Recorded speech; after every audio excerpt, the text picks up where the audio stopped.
What is up, DW Nation? We got some big news regarding cuts from the NXT roster and also some backstage heat on the Velveteen Dream that I'm going to uncover in some news today. And also I cover the Raw recap as we got some big news regarding a huge championship match that is now confirmed for Hell in a Cell next month. So without further ado, I am Kevin Jones, Disciples of Wrestling, and let's hop into it. Now, starting off, I'm going to kick off with, of course, the news that broke via Sportskeeda, where they talk about the cuts from NXT by WWE. Now, this includes people like the two refs of Drake Works and Jake Clemens. We have talent of Skylar Story, Ezra Judge, Kavita Devi, Vanessa Bourne, Jessamine Duke, Alexander Wolf, and Velveteen Dream. Now, some of these aren't exactly surprises, as Drake Works was taken off of TV due to his very, very vocal political stances that rubbed a lot of people backstage the wrong way, that actually demoted him from being the NXT head official down to just being a regular official and inevitably taking him off of TV. Another person being Velveteen Dream, as of course speaking out allegations from last year really had him looking like he was in rocky waters. And then of course this derailed him, which looks like it might have played a factor in him being released by the company. Other people, now more than half of these people on this list, haven't been used on TV in a very, very long time. Some of the latest people that have been used, of course, Velveteen Dream, Alexander Wolf, and also Miss Jessamine Duke. And also Kavita Devi in the superstar spectacle of the India talent that was looked to be promoted for NXT India. Other than that, most people haven't been seen in a very, very long time. So some of these and most of these aren't exactly surprising, but of course is always a very, very bad day when people end up losing their jobs. But of course, it's business as usual. Now, on to somebody that, of course, has big heat and was a part of the list of talent that has been released, and it is, of course, Velveteen Dream. Now, Velveteen Dream has broke his silence this past weekend on his Instagram page, where he actually talks about the allegations of the speaking out movement from last year that, of course, took him off of TV for a little while. Now, he believes that that actually played a factor in him being kicked out of the company, where he actually goes into the relationship he had with one of the two people that spoke out. Now, he goes more in depth into it, and he, of course, if you guys want to know more in details about all that happened, definitely look on his Twitter, and Cultaholic has also covered more details on this, so you can definitely check that out, and I'll put that in the description below.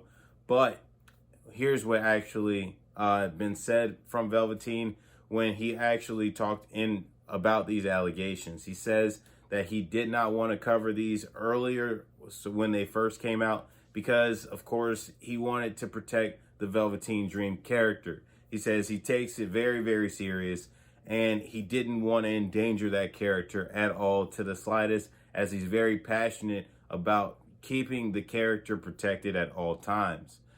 Now, there's actually other news that has been reported by Brian Alvarez, and it's actually more backstage heat on Velveteen Dream that has nothing to do with the speaking out allegations, as Brian Alvarez has indicated that if it was that, in the case of the speaking out allegations, WWE has clearly believes that they believed that Velveteen Dream was innocent the entire time, and if that wasn't the case, he wouldn't have been on TV much longer, nor with the company at all. So what actually ended up playing a factor, which Brian Alvarez believes, is the fact of Velveteen Dream taking his character too serious. Now, he actually made the comparison of Velveteen Dream blending his character into real life, as Shawn Michaels did when he was turned into the Heartbreak Kid, which rubbed a lot of people the wrong way, where he was looking to close himself in, not really talking to people and staying afloat, and also rubbing a lot of the talent and officials the wrong way backstage. So this is what looks like to have been the case for Velveteen Dream, as people actually were seeing that Velveteen was on the verge of self-destructing and it would have happened at any time going forward. So this is what looks like to be the case that played a factor in inevitably being Velveteen Dream's release. Now, of course, if you guys want more coverage on that, I'll also post a link on the article from Brian Alvarez himself. Now, on to a talent that actually had no idea he was going to be released, and that is Alexander Wolf, former member of Sanity and former member now of Imperium.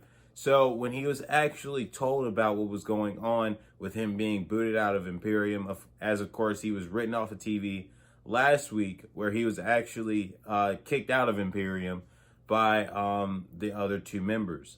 Now, he actually thought backstage that they were actually in talks of starting up and rebooting Sanity again with his former tag team partner, Killian Dane. As, of course, that was his last match.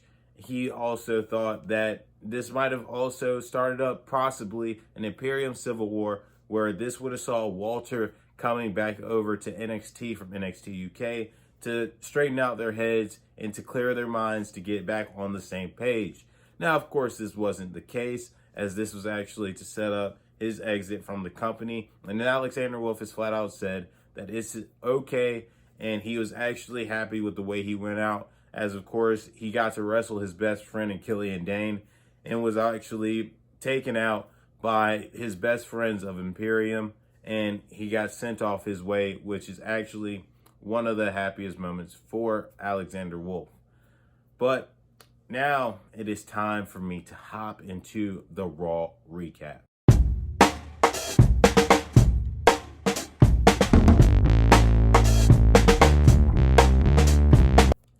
So we start off Raw with MVP as he brings out the WWE Champion, the almighty WWE Champion, Mr. Bobby Lashley. And of course, we get a recap of last week where Kofi Kingston upset Bobby Lashley and Randy Orton all in the same night.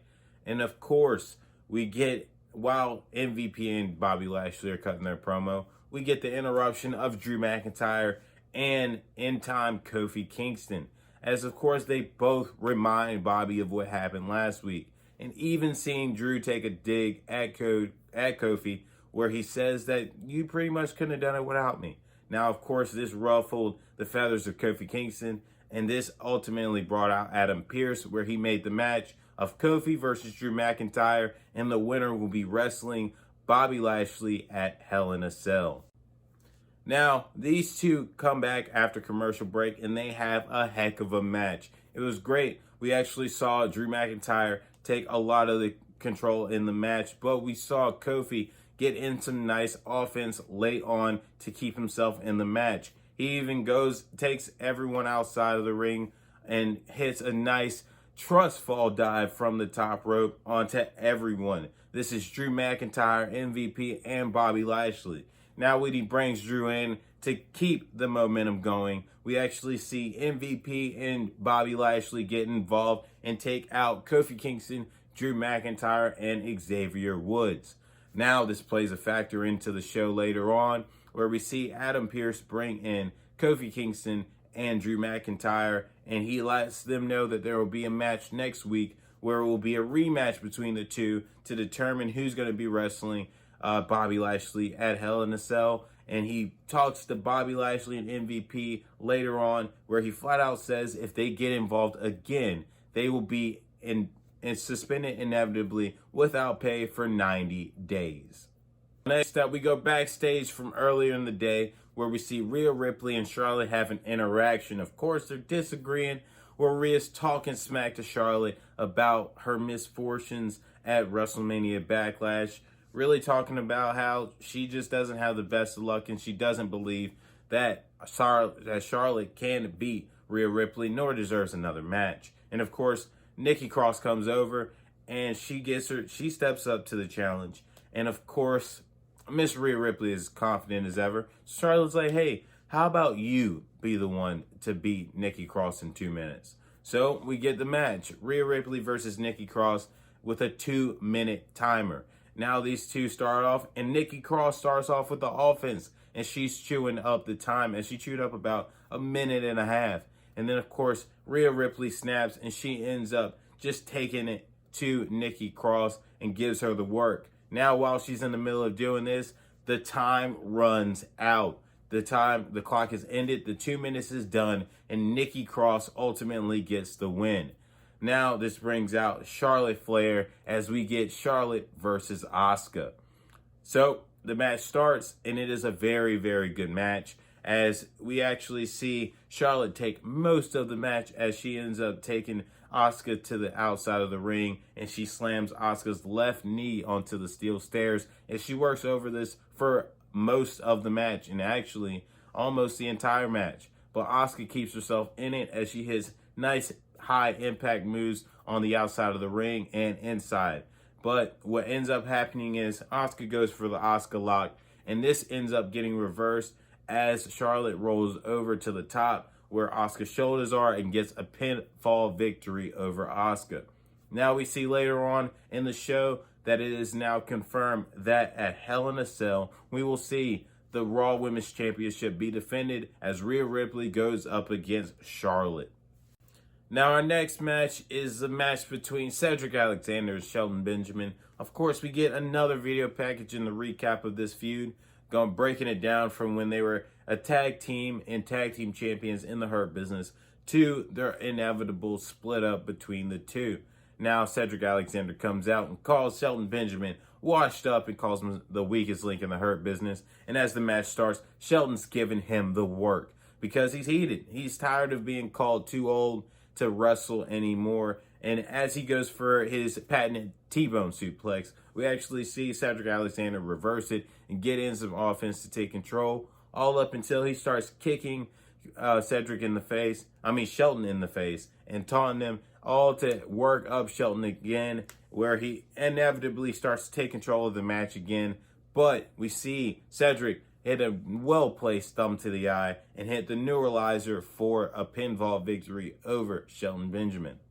Now, our next match is the match of Sheamus versus Humberto Carrillo, as of course the history between these two, since Sheamus has had the open challenge when he first became U.S. champion, and of course how Humberto Carrillo has stepped up to that.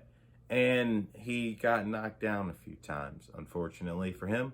But we get a full-out match between these two where it was quick. It actually ended with Sheamus winning. And then Sheamus is looking to take this guy out some more, but out comes Ricochet for the assist. And we see these two team up and hit some nice high-octane offense to take out Sheamus and inevitably.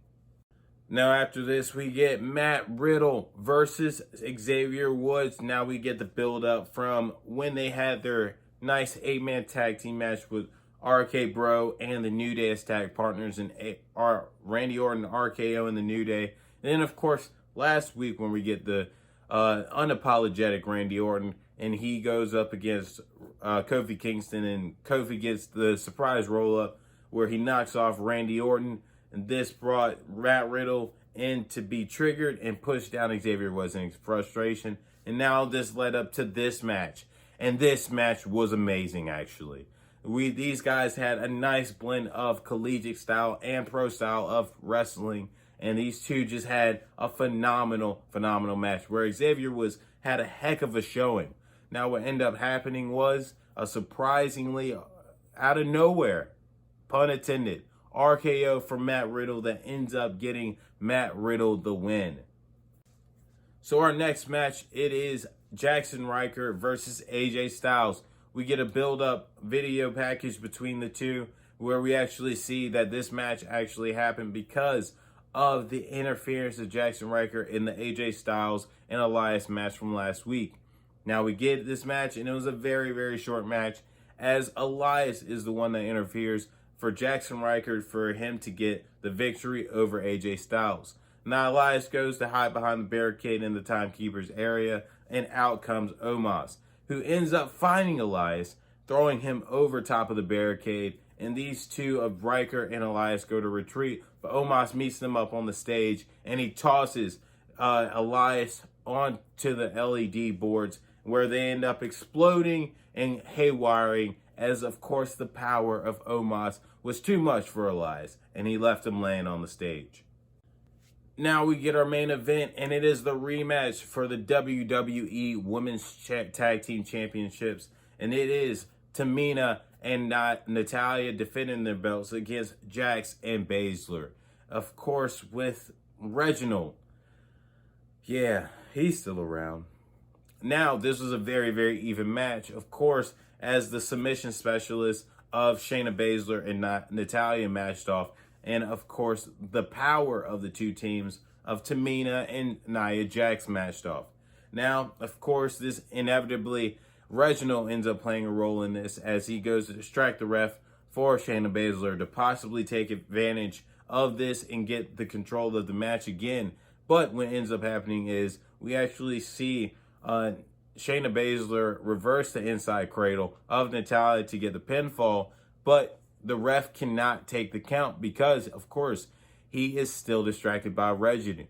And Shayna ends up breaking up this pin to approach Reggie and end up yelling at him to get away from the ringside area and to go backstage.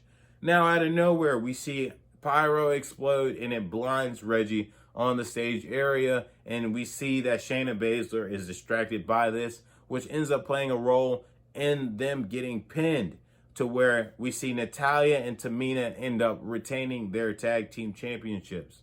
Now we see Baszler to go off to go check on Reggie, but really she yakes him up and says that next week we will be getting a match between Shayna Baszler and Reggie one-on-one. Well, ladies and gentlemen, that was an interesting video to say the least. But this is the format we're going to be using going forward as we dive into the top stories in the wrestling news. And of course, giving you guys a nice condensed version of our Raw, SmackDown, and NXT recaps.